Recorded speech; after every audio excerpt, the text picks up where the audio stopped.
শেখ হাসিনা 50টা বছর পর্যন্ত বাংলাদেশের বিরুদ্ধে, বাংলাদেশের মানুষের বিরুদ্ধে ষড়যন্ত্রের রাজনীতি করেছিল।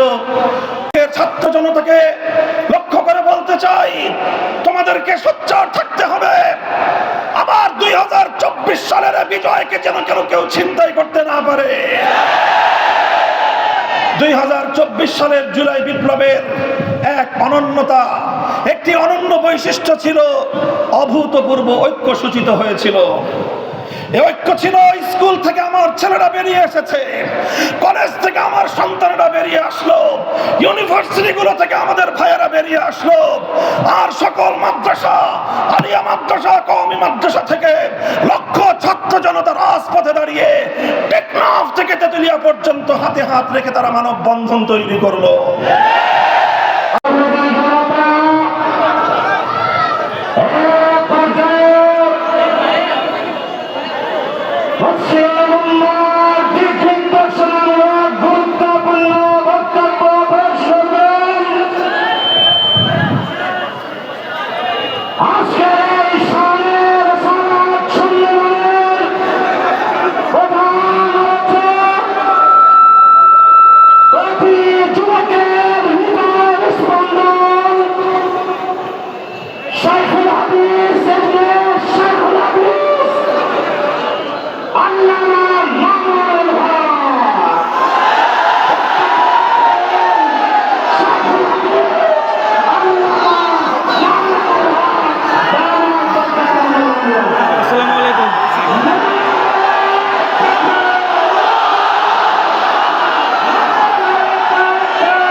আলহামদুলিল্লাহ রাব্বিল আলামিন ওয়াসসালাতু ওয়াসসালামু আলা সাইয়্যিদিল আমবিয়া ওয়াল মুরসালিন ওয়া আলা আলিহি ওয়া আসহাবিহি ওয়া মান তাবিআহুম ওয়া দাআ বিদাওয়াতিহিম ইলা ইয়াউমিদ্দিন, আম্মা বা'দ।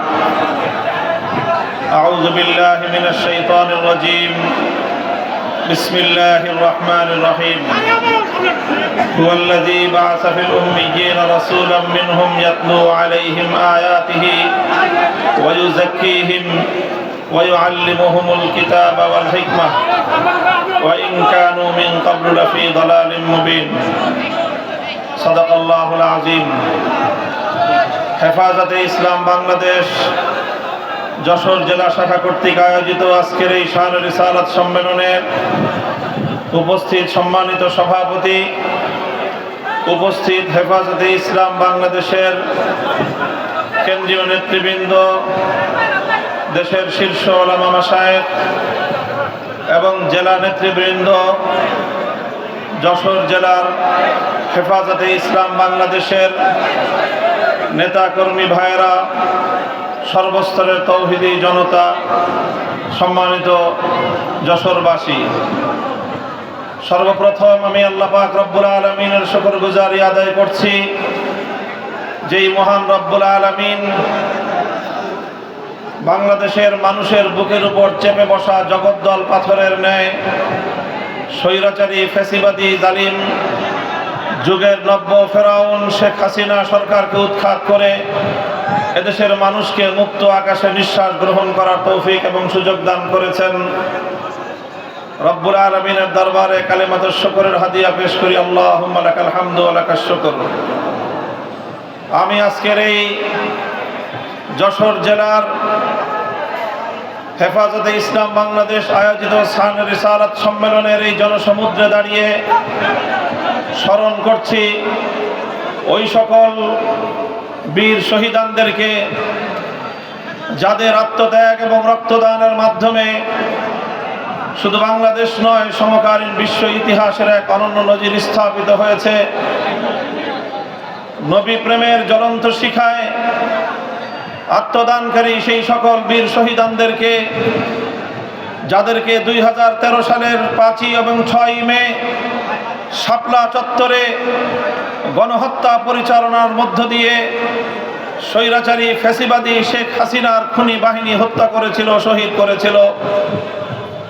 বিশেষভাবে স্মরণ করি আমার ওই সকল বীর শহীদান ভাইদেরকে, হত্যা করে যাদের লাশ পর্যন্ত গুম করে দেওয়া হয়েছে, যাদের কবরের পাশে তার আপনজন হেফাজতের নেতাকর্মীরা পর্যন্ত গিয়ে ফাতেহা খানি তথা কবর জিয়ারত করার সুযোগ থেকে পর্যন্ত বঞ্চিত করা হয়েছে।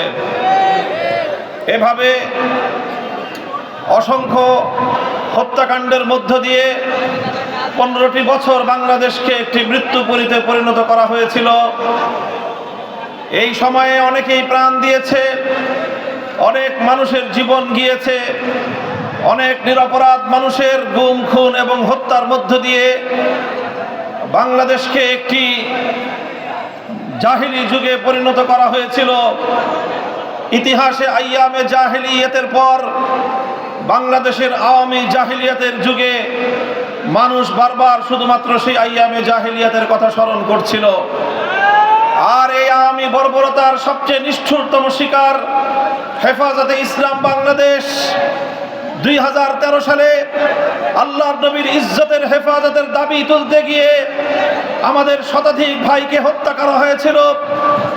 আমাদের শতাধিক ভাই শাহাদাতের রক্ত দান করতে হয়েছে।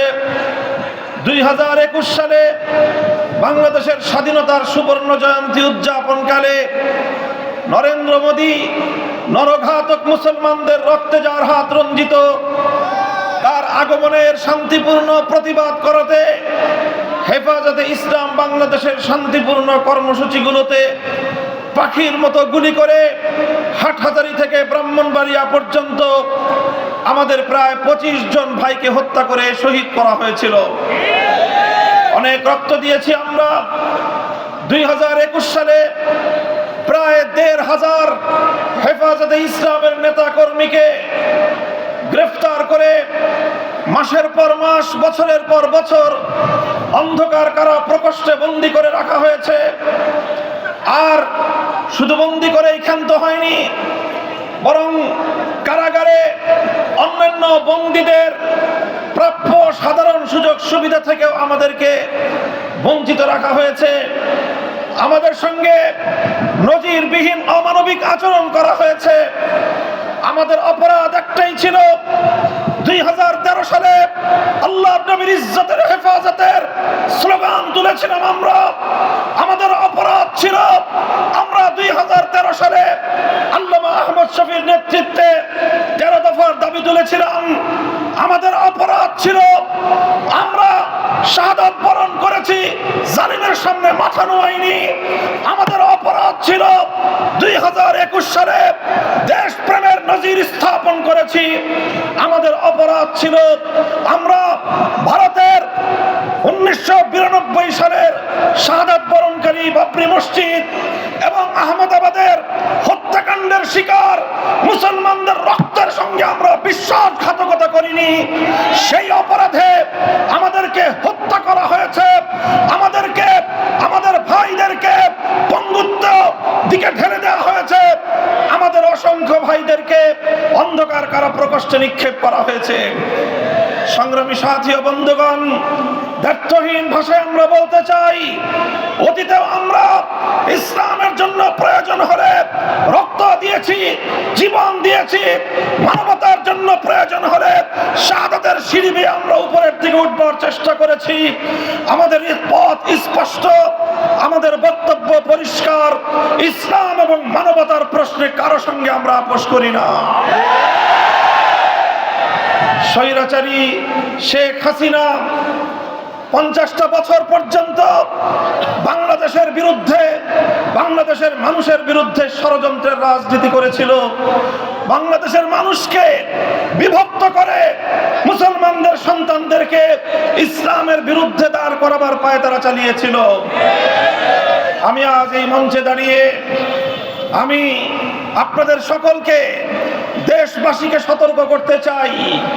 মনে রাখতে হবে, জুলাই এবং আগস্ট বিপ্লবের মধ্য দিয়ে বাংলাদেশে যে নতুন দিনের সূচনা হয়েছে, এদেশের নতুন প্রজন্মের ভাষায় দ্বিতীয় স্বাধীনতা লাভ করেছে বাংলাদেশ। মনে রাখতে হবে, এই স্বাধীনতার প্রাক্কালে স্বাধীনতা অর্জন করা যতটা কঠিন, স্বাধীনতা রক্ষা করা তার চেয়ে অনেক বেশি কঠিন। আমাদের তিক্ত অভিজ্ঞতা রয়েছে 1971 সালে কিভাবে আমাদের বিজয়কে ছিনতাই করা হয়েছিল। আমি 71-এর পূর্ববর্তী এই বাংলাদেশের দীর্ঘ স্বাধীনতা সংগ্রামের স্মৃতিচারণ করে বলতে চাই, এই বাংলাদেশ বিশ্ব মানচিত্রে একদিনের, দুদিনের, 9 মাসের বা 9 বছরের সংগ্রামের মধ্য দিয়ে অভ্যুদয় ঘটেনি, বরং এই বাংলাদেশকে অর্জন করতে গিয়ে আমাদেরকে দীর্ঘ সংগ্রামের পথ পাড়ি দিতে হয়েছে। আমাদেরকে লড়াই করতে হয়েছে তিনটি আধিপত্যবাদের বিরুদ্ধে। আমাদের প্রথম লড়াই ছিল ব্রিটিশ বেনিয়া ইংরেজদের বিরুদ্ধে।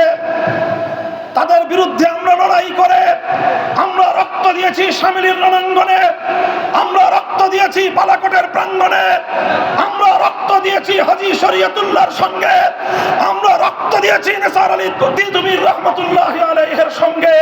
রক্তের সাগর পাড়ি দিয়ে ব্রিটিশ বেনিয়াদের হাত থেকে দেশ মাতৃকার স্বাধীনতার সূর্য আমরা ছিনিয়ে এনেছিলাম। এরপরে আমাদেরকে লড়াই করতে হয়েছিল পশ্চিমবঙ্গের আধিপত্যবাদী সেই দাদাবাবুদের বিরুদ্ধে, যারা পূর্ববঙ্গের মুসলমানদের উত্থানের বিরুদ্ধে সাম্প্রদায়িক লড়াই চালিয়েছিল। সাম্প্রদায়িক রবীন্দ্রনাথ ঠাকুরদের নেতৃত্বে পূর্ববঙ্গের মুসলমানদের উত্থানকে ঠেকিয়ে দেওয়ার জন্য সহিংস আন্দোলন পরিচালনা করা হয়েছিল। আমরা 1947 সালে কলকাতার দাদাবাবুদেরকে সালাম জানিয়ে বলেছিলাম, পূর্ববঙ্গের গরিব হতে পারে মুসলমান, নিজের পায়ে মাথা উঁচু করে একদিন দাঁড়িয়ে যাবে। এভাবে 1947 সালে পশ্চিমবঙ্গের আধিপত্যবাদের বিরুদ্ধে লড়াই করে আমরা বিজয়ী হয়েছিলাম। এরপরে শুরু হয়েছিল 1947 সাল থেকে 1971 সাল পর্যন্ত পশ্চিম পাকিস্তানি খান পাঠানদের বিরুদ্ধে আমাদের শেষ লড়াই। আমরা বলেছিলাম, তোমরা আমাদের ভাই, আমরা তোমাদের ভাই, ভ্রাতৃত্ব সুলভ আচরণ করবে। পশ্চিম পাকিস্তানিরা বলেছিল, বাঙালি তোমরা আমাদের দাস, আমরা তোমাদের প্রভু। আমরা বলে দিয়েছিলাম, আমাদের প্রভু একজন আরশের উপর থাকে, জমিনে আমাদের বন্ধু থাকতে পারে না, বন্ধু থাকতে পারে, কোনো প্রভু থাকতে পারে না। আমরা বলেছিলাম, ভ্রাতৃত্বের হাত বাড়িয়ে দাও, সে হাত আমরা আলিঙ্গন করে নেব। প্রভুত্বের দৃষ্টি দিয়ে তাকাবার চেষ্টা করবে, সে চোখ আমরা উপরে ফেলবো। আজও আমরা এই স্বাধীন মাতৃকার দেশে দাঁড়িয়ে সারা পৃথিবীর সমস্ত সাম্রাজ্যবাদী শক্তিদেরকে হুঁশিয়ার করে বলতে চাই, আমার এই দেশ নিয়ে আর কেউ ছিনিমিনি খেলবার চেষ্টা করবে না। আমার সেন্ট মার্টিন থেকে শুরু করে আমার বাংলাদেশের প্রতি ইঞ্চি মাটির স্বাধীনতা রক্ত দিয়ে এনেছি, রক্ত দিয়ে রক্ষা করবো আমরা।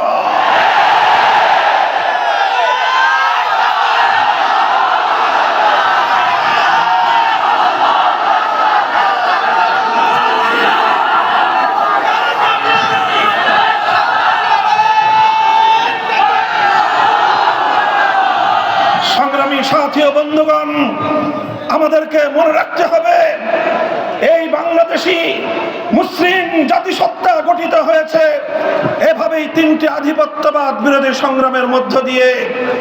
এই ইসলামী এবং এই মুসলিম জাতিসত্তাকে ধ্বংস করার জন্য অত্যন্ত পরিতাপের সঙ্গে আমরা লক্ষ্য করেছি 1971 সালের 16 ডিসেম্বরের ঐতিহাসিক বিজয় দিবস উদযাপনের কয়েক মাসের মধ্যেই আমার বাংলাদেশের এই ঐতিহাসিক বিজয়কে ছিনতাই করা হয়েছে।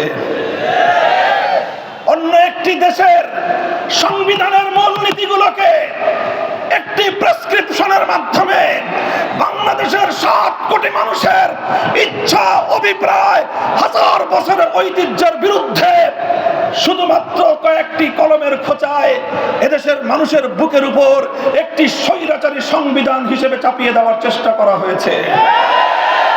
আর সেই আমার বিজয় ছিনতাই করা সেই সাংবিধানিক মৌল 4 নীতির মাধ্যমে 72 এক নতুন চেতনা বাংলাদেশে সৃষ্টি করা হয়েছিল। ৭২-এর চেতনার মাধ্যমে ৭১-এর চেতনাকে ছিনতাই করা হয়েছে। আর এরপরে আমরা দেখেছি দীর্ঘ অর্ধ শতাব্দীকাল পর্যন্ত বাংলাদেশের মাটিতে ৭২-এর চেতনাকে ৭১-এর চেতনা বলে বাংলাদেশের মানুষকে গেলাবার চেষ্টা করা হয়েছে। আমরা স্পষ্ট ভাষায় বলি যে ৭১-এর মুক্তিযুদ্ধ শুরু হয়েছিল ইনশাআল্লাহ বলে, যে ৭১-এর মুক্তিযুদ্ধ ছিল আল্লাহর উপর অবিচল আস্থা এবং বিশ্বাস স্থাপনের মধ্য দিয়ে, যে ৭১-এর মুক্তিযুদ্ধের সূচনা হয়েছিল কোরআন সুন্নাহ বিরোধী কোন আইন তৈরি না করার কমিটমেন্ট আর অঙ্গীকারের মধ্য দিয়ে, সেই ৭১-এর মুক্তিযুদ্ধের পর ৭২ সাল থেকে আমার বাংলাদেশকে ইসলাম শূন্য করবার পায়তারা হয়েছিল। এই ছিল বাংলাদেশের দুর্ভাগ্যজনক ইতিহাস। আমি আজকের ছাত্র জনতাকে লক্ষ্য করে বলতে চাই, তোমাদেরকে সোচ্চার থাকতে হবে। আবার ২০২৪ সালের বিজয়কে যেন কেউ ছিনতাই করতে না পারে। ২০২৪ সালের জুলাই বিপ্লবের এক অনন্যতা, একটি অনন্য বৈশিষ্ট্য ছিল অভূতপূর্ব ঐক্য সূচিত হয়েছিল। এই ঐক্য ছিল স্কুল থেকে আমার ছেলেরা বেরিয়ে এসেছে, কলেজ থেকে আমার সন্তানরা বেরিয়ে আসলো, ইউনিভার্সিটিগুলো থেকে আমাদের ভাইয়েরা বেরিয়ে আসলো, আর সকল মাদ্রাসা, আলিয়া মাদ্রাসা, কওমি মাদ্রাসা থেকে লক্ষ ছাত্র জনতা রাজপথে দাঁড়িয়ে টেকনাফ থেকে তেতুলিয়া পর্যন্ত হাতে হাত রেখে তারা মানববন্ধন তৈরি করলো। আমরা দেখেছি জুলাই বিপ্লবের বৈশিষ্ট্য, রাজপথে উত্তাল মিছিল চলছে, সংগ্রাম চলছে, বুলেট আর বারুদের ঝাঁজে রাজপথগুলো ঝাঁঝরা হয়ে যাচ্ছে। যখনই আজানের সময় হলো, স্লোগান উন্মুখ আমার সন্তানেরা রাজপথের উন্মুক্ত আকাশে দাঁড়িয়ে আল্লাহু আকবারের ধ্বনিতে, আজানের ধ্বনিতে বাংলার আকাশকে মুখরিত করে তুলল। এরপরে কোথাও কলেজের ছাত্র, কোথাও ইউনিভার্সিটির ছাত্র, কোথাও মাদ্রাসার ছাত্র ইমামতিতে দাঁড়িয়ে শত সহস্র ছাত্রদেরকে নিয়ে রাজপথে তারা নামাজ আদায় করলো। রাজপথের পিচ ধরা পথকে যায় নামাজ বানিয়ে আল্লাহর দরবারে সিজদায় লুটিয়ে পড়লো। নামাজের পরে দুহাতের ফরিয়াদের দুহাত তুলে আল্লাহর দরবারে সাহায্য প্রার্থনা করলো। চোখের অশ্রুর নজরানা দিয়ে আল্লাহর কাছ থেকে তারা সাহায্য কামনা করলো। আমার আল্লাহ সাহায্য করেছেন কি করেননি? ৫ই আগস্ট আমরা দেখলাম স্বৈরাচারী শেখ হাসিনার সমস্ত খুনি বাহিনী তাকে রক্ষা করবার জন্য এদেশের ছাত্র জনতার বুকের দিকে হাজারো বুলেট তাক করে আছে। আমার ছাত্র জনতা বলল, জীবন দেব, রক্ত দেব, ফ্যাসিবাদ বাংলাদেশে জায়গা হবে না।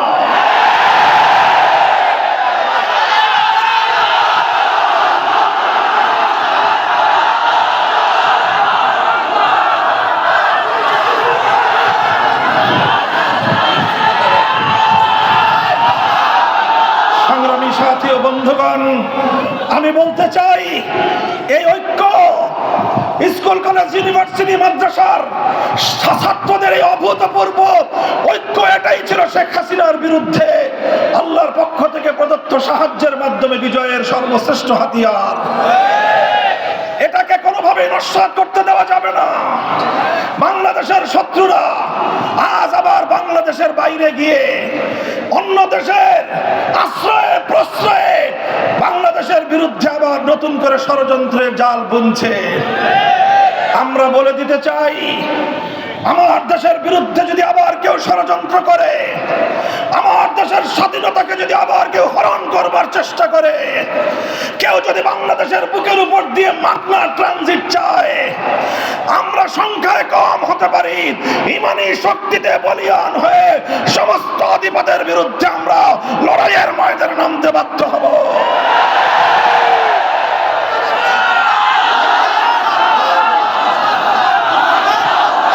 রিসালাত সম্মেলনের এই মঞ্চ থেকে সর্বশেষ দুটি বিষয়ে আমি আমার বাংলাদেশের বিশেষ করে অন্তর্বর্তীকালীন সরকার এবং সংশ্লিষ্ট সকল মহলকে স্পষ্ট বার্তা দিয়ে দিতে চাই। ১ নম্বর বার্তা হলো, আমরা অন্য অনেক বিষয়ে কম্প্রোমাইজ করতে পারি, অনেক বিষয়ে ছাড় দিতে পারি। আমার আগামী প্রজন্মের শিক্ষার্থীদের ঈমান হরণ করবার চেষ্টা করা হলে আমাদের চেয়ে কঠোর আর কাউকে তোমরা পাবে না। আমরা নরমের নরম, কিন্তু কেউ যদি আমাদেরকে শক্তি দিয়ে দমন করতে চায় আমরা বজ্রের আঘাতে তাকে খান খান করে দিতে প্রস্তুত। এদেশে ইসলাম বিরোধী নাস্তিক্যবাদী কোন চক্রান্ত বাস্তবায়ন হতে দেওয়া হবে না। শেখ হাসিনা চেয়েছিল তার পোষা ইসলাম বিরোধী বুদ্ধিজীবী সুশীল নামক কুশীলদের মাধ্যমে হিন্দুত্ববাদকে বাংলাদেশের জাতীয় শিক্ষা ব্যবস্থায় প্রতিষ্ঠা করার অপতৎপরতা চালিয়েছিল। শিক্ষা ব্যবস্থায় পরতে পরতে মূর্তি সংস্কৃতি এদেশের তরুণ প্রজন্মের, এদেশের শিশুদের নিষ্পাপ মস্তিষ্কে প্রবিষ্ট করবার পায় তারা করেছিল। এদেশের আলেম সমাজ আর বিশেষভাবে হেফাজতে ইসলাম বরাবর এই হিন্দুত্ববাদী শিক্ষা ব্যবস্থার বিরুদ্ধে প্রতিবাদ জানিয়েছে, রুখে দাঁড়িয়েছে। আজ হিন্দুত্ববাদের সেই ষড়যন্ত্র আমরা দেখতে পাচ্ছি আপাত দৃষ্টিতে এটা প্রতিরুদ্ধ হয়েছে। এখন কেউ যদি মনে করেন হিন্দুত্ববাদের জায়গায় নতুন করে আমার বাংলাদেশের শিক্ষা ব্যবস্থায় নাস্তিক্যবাদকে স্থাপন করবেন, আমাদের আগামীর সন্তানদেরকে নাস্তিক্যবাদী মানসিকতায় গড়ে তুলবেন, মনে রাখবেন আমি বলছি এদেশের মাদ্রাসার ছেলেরা যেমন আমার সন্তান, এদেশের স্কুলের প্রতিটি ছাত্র আমার সন্তান, এদেশের কলেজ ইউনিভার্সিটির ছাত্ররা আমাদের সন্তান। আমাদের সন্তানদের ভবিষ্যৎকে নাস্তিক্যবাদের দিকে তাড়িত করবার যে কোনো ষড়যন্ত্র, যে কোনো উপায়ে আমরা মোকাবেলা করব। প্রয়োজনে আমরা রাজপথে নামবো, আমরা ঘেরাও করব, প্রয়োজনে লং মার্চ করব, প্রয়োজনে লড়াইয়ের মাঠে রক্ত দিব, জীবন দেব, আপোষের কোন সুযোগ নেই।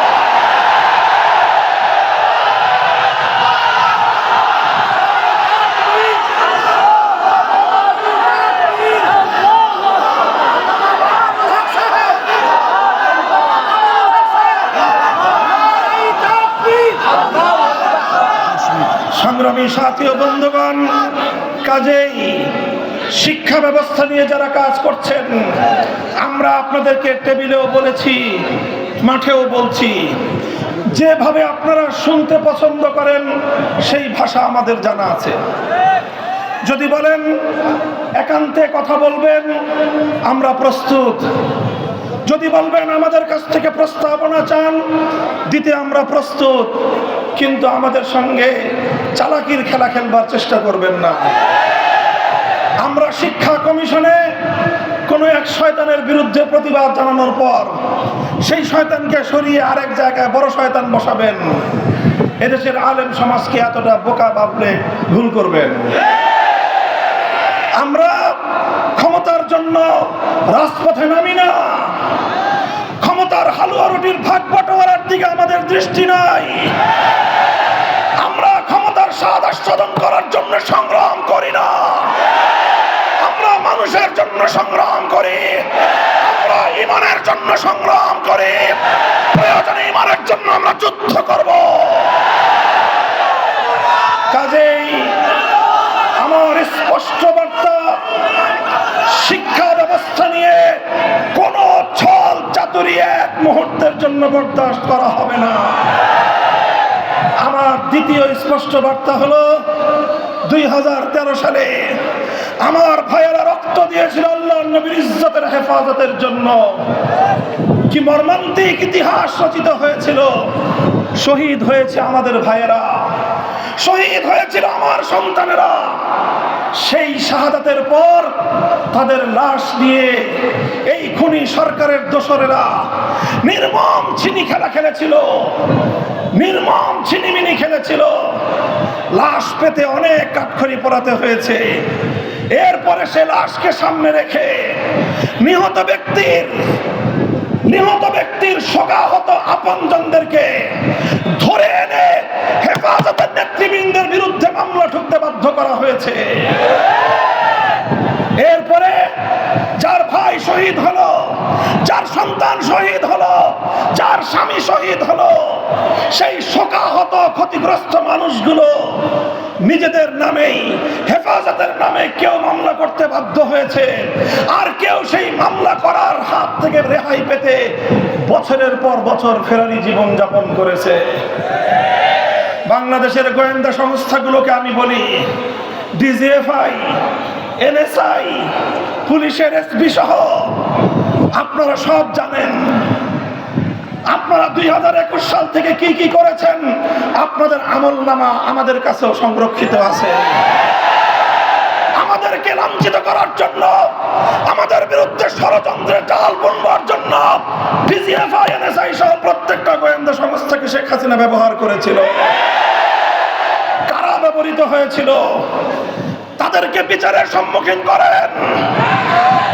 আমার 2013 সালের শোকাহত শহীদের পরিবারদের বিরুদ্ধে কারা এভাবে ষড়যন্ত্র করে তাদের জীবনকে বিষিয়ে তুলেছিল, তদন্তের মাধ্যমে আন্তর্জাতিক অপরাধ ট্রাইব্যুনালকে আমি বলবো, তদন্তের মাধ্যমে এই সকল দোষীদেরকে খুঁজে বের করে উপযুক্ত শাস্তির ব্যবস্থা করবেন। অতি দ্রুত 2013 সালের শাপলার গণহত্যার জন্য শেখ হাসিনা, ওবায়দুল কাদের সহ সমস্ত খুনিদের বিরুদ্ধে মামলা দায়ের করতে হবে। সেই ঢাকার তৎকালীন কমিশনার, পুলিশ কমিশনার বেনজির যেন পার না পায়। যাদের হাতে আমার ভাইয়ের রক্তের দাগ লেগে আছে, তাদেরকে নিরাপদে পৃথিবীর কোথাও আমরা বরদাস্ত করব না। আল্লাহর নবীর ইজ্জতের হেফাজতের জন্য আমরা জীবন দিয়েছি। মনে রাখবেন, এটা আমাদের চিরন্তন দাবি। আমার দেশে আর কোন নাস্তিক, মুরতাদ, আর কোন নবীর দুশমন আমার নবীর ইজ্জত নিয়ে চিনিমিনি খেলতে না পারে, আমরা তার নিশ্চয়তা চাই। সর্বোচ্চ শাস্তির বিধান, মৃত্যুদণ্ডের আইন তৈরি করতে হবে। আমরা বিপ্লব করে দেশ অর্জন করেছি, আমরা রক্ত দিয়ে স্বাধীনতা কিনে এনেছি, জীবন দিয়ে আমরা দেশটাকে মুক্ত করেছি। আল্লাহর নবীর ইজ্জত নিয়ে চিনিমিনি খেলা দেখবার জন্য নয়। আমরা বলবো এই বিষয়ে পদক্ষেপ নেবেন। আমাদের শান্তিপূর্ণ কথা শান্তিপূর্ণভাবে আপনারা বুঝবার চেষ্টা করবেন, এটা আমাদের বিনীত অনুরোধ থাকবে। সর্বশেষ আমাদের আহ্বান থাকবে, ইনশাআল্লাহ হেফাজতে ইসলাম অতীতেও ছিল, আজও আছে, ভবিষ্যতেও থাকবে ইনশাআল্লাহ। ঈমানী কাফেলা আমাদের মরহুম হেফাজতের আমির আল্লামা জুনায়েদ বাবুনগরী বলেছিলেন, প্রতিটি মসজিদের সকল মুসল্লি হেফাজতের নেতাকর্মী। কাজেই দল মতের ঊর্ধ্বে উঠে, সকল রাজনৈতিক সংকীর্ণতার ঊর্ধ্বে উঠে, দেশ প্রেম আর ইমানের প্রেমে উজ্জীবিত হয়ে হেফাজতে ইসলামকে বাংলাদেশের স্বাধীনতা এবং ইসলামের রক্ষা কবচের দুর্গ হিসেবে গড়ে তুলতে হবে। এই যশোরের তাওহীদি জনতা প্রস্তুত থাকবেন তো? সেজন্য দিনের বেলায় ঘাম ঝরাতে হবে, দেবেন তো? রাতের অন্ধকারে অশ্রু দিতে হবে, অশ্রু দেবেন তো? আবার যদি প্রয়োজন হয় শাপলা চত্বরে শহীদি ঈদগাহে গিয়ে শাহাদাতের রক্ত দিতে কারা প্রস্তুত থাকবে?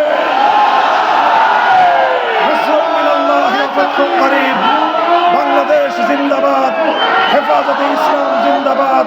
ওয়া আখিরু দাওয়ানা আলহামদুলিল্লাহি রাব্বিল আলামিন। সুবহানাল্লাহি ওয়া বিহামদিহি, সুবহানাকাল্লাহুম্মা বিহামদিকা, আশহাদু